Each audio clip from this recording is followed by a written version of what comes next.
বিসমিল্লাহির রহমানির রহিম। দেশ এবং প্রবাস যে যেখান থেকে দেখতেছেন সবাইকে আসসালামু আলাইকুম।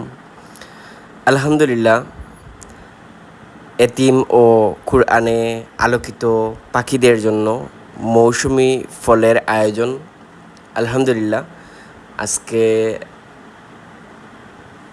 আলমদিনা এতিমখানা ফনাউল্লাহ বাজার, এখানে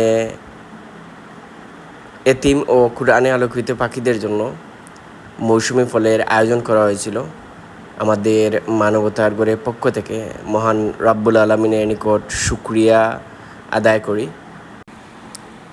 আমি এই পৃথিবীতে সবচেয়ে বেশি শ্রদ্ধা করি কুরআনে হাফেজদেরকে। ভাবতেই খুব অদ্ভুত লাগে, এই মানুষগুলো পুরো কুরআন মজিদ তাদের বুকে ধারণ করে আছেন।